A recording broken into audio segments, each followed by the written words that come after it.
Shalom, selamat pagi saudara-saudara jemaat yang dikasihi Tuhan. Hari ini Rabu 16 November 2022, sebelum kita memulai aktivitas dan pelayanan kita, terlebih dahulu kita mendengarkan dan merenungkan firman Tuhan sebagai sumber kekuatan dan sumber hidup bagi kita yang tertulis dalam kitab Efesus 5 ayat 20. Ucaplah syukur senantiasa atas segala sesuatu dalam nama Tuhan kita Yesus Kristus kepada Allah dan Bapa kita.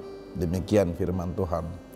Saudara yang dikasihi Tuhan, ada dua hal yang ditekankan dari renungan hari ini dan yang perlu untuk kita renungkan. Yang pertama adalah senantiasa mengucap syukur, dan yang kedua bersyukur atas segala sesuatu.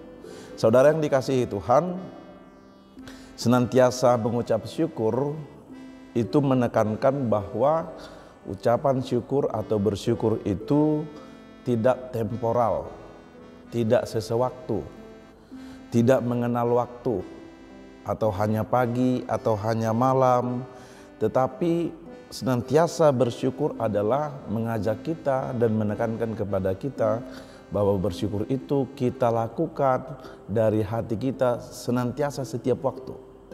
Baik pagi, baik malam, baik siang, baik sore, setiap saat. Secara terus-menerus tanpa henti.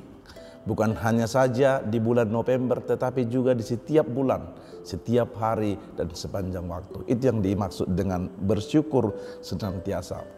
Yang kedua, saudara yang dikasihi Tuhan, bersyukur atas segala sesuatu.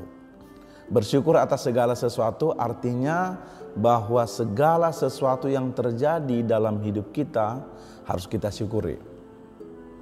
Baik peristiwa duka, baik peristiwa suka, baik ketika kita bergembira, baik ketika kita bersedih, baik ketika kita berhasil ataupun ketika kita mengalami kegagalan, baik ketika usaha kita berkembang, meningkat, omset kita banyak, atau ketika mungkin penghasilan kita, gaji kita menurun, kesehatan kita baik, atau ketika kesehatan kita menurun, semua hal itu harus kita syukuri kepada Tuhan.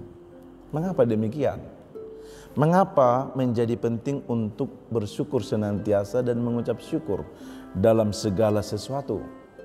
Kalau kita baca dari 1 Tesalonika 5 ayat 18, firman Tuhan yang disampaikan oleh Rasul Paulus berkata, mengucap syukurlah dalam segala hal, sebab itulah yang dikehendaki Allah dari kamu.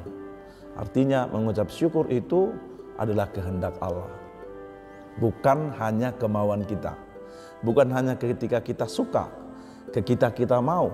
Tetapi mengucap syukur itu adalah perintah dan kehendak Allah. Sebab saudara-saudara yang dikasihi Tuhan, sedikitnya ada 3 manusia, jenis manusia, dan berkaitan dengan bersyukur ini. Yang pertama, ada orang yang tidak tahu mengucap syukur dan tidak tahu berterima kasih. Tentu kita masih ingat kisah 10 orang kusta dalam Lukas 17 yang disembuhkan oleh Yesus. Ke-10-nya sembuh total, dipulihkan. Tetapi ketika mereka mengalami kesembuhan dari penyakit kusta itu, hanya 1 orang yang datang kembali kepada Yesus untuk mengucap syukur dan berterima kasih serta bersujud. Sementara yang 9 orang itu pergi, tidak datang kembali kepada Yesus untuk bersyukur. Jadi ada saja orang dalam hidup ini tidak pernah mengucap syukur, tidak tahu berterima kasih. Apa yang dimilikinya, apa yang diraihnya, bagaimana keadaan hidupnya hari ini dipahami sebagai sebuah hasil upayanya dan jerih payahnya. Itu karena kemampuannya, itu karena kehebatannya. Sehingga bagi dia tidak penting, tidak perlu untuk bersyukur dan berterima kasih, baik kepada sesamanya apalagi kepada Tuhan. Itu yang pertama. Jenis orang yang kedua, saudara-saudara yang dikasihi Tuhan, ada orang yang yang bisa mengucap syukur tetapi hanya basa-basi, hanya lip service, hanya di mulut, hanya pemanis saja, bukan dari hati, apalagi bukan dengan segenap hati. Misalnya saudara-saudara yang dikasihi Tuhan, kita bisa baca dalam Lukas 18 ayat 11 sampai 12. Ini orang Farisi. Yesus mengisahkan ini. Artinya dia bersyukur, dia berterima kasih, tapi hanya lip service, hanya di mulut, tidak dengan segenap hati. Mengapa demikian? Karena orang Farisi ini berkata, "Ya Tuhan Allah, aku mengucap syukur kepadamu karena aku tidak seperti orang lain, tidak seperti pemungut cukai, tidak seperti penjina, tidak seperti penipu." Artinya dia merasa dia itu memang hebat, pantas dan benar di hadapan Tuhan. Aku berpuasa 2 kali seminggu, aku memberikan 1/10 dari penghasilanku. Artinya ucapan syukur atau terima kasih ini hanya enak didengar, bukan dari segenap hati. Kadang kita berjumpa dengan orang yang demikian, asal berbicara mau lihat mak, terima kasih. Selalu kata-kata itu tidak pernah lepas dan tidak pernah lupa dari mulutnya. Tetapi pada hakikatnya rasa syukurnya atau rasa terima kasihnya tidak pernah lahir dari segenap hati. Lantas yang ketiga, saudara-saudara yang dikasihi Tuhan, ada orang yang bersyukur dengan segenap hati. Bagaimana bersyukur dengan segenap hati? Dan ini yang diinginkan oleh Tuhan kita, bersyukur dengan segenap hati. Dalam Mazmur 9 ayat 2 dikatakan, aku mau bersyukur kepada Tuhan dengan segenap hatiku.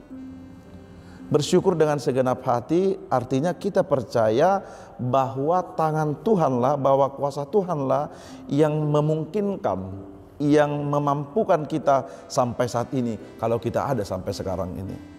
Tuhanlah yang melakukan, Tuhan yang memampukan kita bekerja, memampukan kita berjuang, memampukan kita bertahan menghadapi segala dinamika kehidupan, sehingga kita bisa bertahan sampai saat ini. Itu orang yang bersyukur dengan segenap hati. Dia mengingat, dia merasakan, dia menikmati, dan dia mengaku bahwa hidupnya adalah pemberian Tuhan dan anugerah Tuhan. Sekalipun ada banyak dinamika dalam kehidupannya, ada suka, ada duka, kadang sakit, sehat, beruntung, gagal, kecewa, tetapi dalam semuanya itu, dalam seluruh peristiwa hidupnya, suka dan duka, berhasil dan gagal, sehat dan sakit, dia mengaku tangan Tuhan yang menopang. Hidup yang dia hidupi saat ini, hidup yang dia rasakan saat ini adalah pemberian dan anugerah Tuhan. Itulah sebabnya dia selalu bersyukur. Dia mengingat, dia merasakan, dan dia mengaku segala sesuatu yang terjadi dalam hidupnya itu semua karena rencana dan pemberian Tuhan. Itulah yang dia syukuri. Maka saudara-saudara yang dikasihi Tuhan, bersyukur kepada Tuhan itu menjadi sebuah kekuatan baginya, menjadi sebuah sukacita dalam hidupnya. Bersyukur kepada Tuhan itu bukan hanya ketika dia memiliki sesuatu, mendapatkan sesuatu yang besar, tetapi bahkan ketika sesuatu yang terjadi dalam hidupnya tidak seperti yang dia kehendaki, dia tetap bersyukur kepada Tuhan. Saudara-saudara yang dikasihi Tuhan, bersyukur dengan segenap hati artinya semakin mendorong hati kita melihat kehidupan dan merasakan kehidupan ini betul-betul pemberian Tuhan. Saudara yang dikasihi Tuhan, ada dalam sebuah kisah ada 2 orang yang sedang melakukan perjalanan di tengah padang gurun yang tidak ada mata air atau oase. Mereka mengalami kehausan dan dahaga. Lalu mereka berjumpa dengan seorang pejalan yang lain. Lalu mereka meminta air minum darinya. Ternyata saudara yang dikasihi Tuhan, seorang yang lain ini hanya memiliki tinggal setengah botol air putih dalam kemasan air putihnya. Lalu dia memberikan kepada kedua orang ini. Tetapi respon kedua orang ini berbeda. Untuk orang yang pertama, ketika dia melihat setengah isi botol itu hanya setengah lagi air putih, dia menggerutu. Apa manfaatnya? Apa gunanya kalau hanya tinggal setengah botol saja? Ini tidak bisa memuaskan dahagaku. Tetapi untuk orang yang kedua, saudara yang dikasihi Tuhan, ketika dia melihat botol itu masih berisi setengah, dia bersyukur. Sebab setengah isi botol itu dia rasakan bisa memberikan kenikmatan dan cukup bagi rasa dahaga dan hausnya. Apa yang membuat mereka berbeda? Orang yang pertama melihat setengah yang kosong, tetapi orang yang kedua melihat setengah yang isi. Maka saudara-saudara yang dikasihi Tuhan, rasa syukur kepada Tuhan dengan segenap hati itu itu mempengaruhi cara pandang kita. Kita melihat kehidupan orang yang bersyukur akan melihat hidup ini bukan hanya sisi yang buruknya saja, bukan sisi yang merugikan saja, bukan sisi yang hanya tidak menguntungkan dia saja, tetapi dia akan melihat seluruh sisi kehidupan ini secara utuh dan secara total, baik suka baik duka. Rasa syukur mendorong dia untuk semakin dekat dan berserah kepada Tuhan. Karena itu saudara-saudara dikasihi Tuhan, yang terakhir, rasa syukur kepada Tuhan dengan segenap hati itu yang memberikan energi, memberikan kekuatan, memberikan sumber tenaga, dan memberikan harapan kepada kita. Orang yang tekun, orang yang bisa, orang yang giat bersyukur, dia akan mengalami kekuatan yang baru, sukacita yang baru, harapan yang baru. Karena dia percaya rasa syukurnya semakin mendekatkan dia kepada Tuhan dan semakin menguatkan dia dalam segala sesuatu yang dia hadapi. Amin. Kita berdoa. Bapa di surga, kami mengucap syukur kepada Tuhan karena Tuhan baik dalam hidup kami. Bahkan ketika kami mengalami duka, mengalami pergumulan, mengalami kesulitan dalam hidup ini, atau ketika sesuatu yang terjadi dalam hidup kami tidak seperti yang kami inginkan dan kami harapkan, tetapi kami percaya Tuhan menopang kami agar kami tidak jatuh. Bila kami ada sampai saat ini, itu pun karena Tuhan yang memberikan anugerah dan kehidupan bagi kami. Itu yang kami syukuri. Tetapi lebih dari itu, rasa syukur kami didasarkan dan didorong karena Tuhan memilih kami, menyelamatkan kami, memberikan kepada kami kehidupan yang kekal, dan mengangkat kami menjadi anak-anak Tuhan. Itulah yang terus mengingatkan kami agar kami giat bersyukur.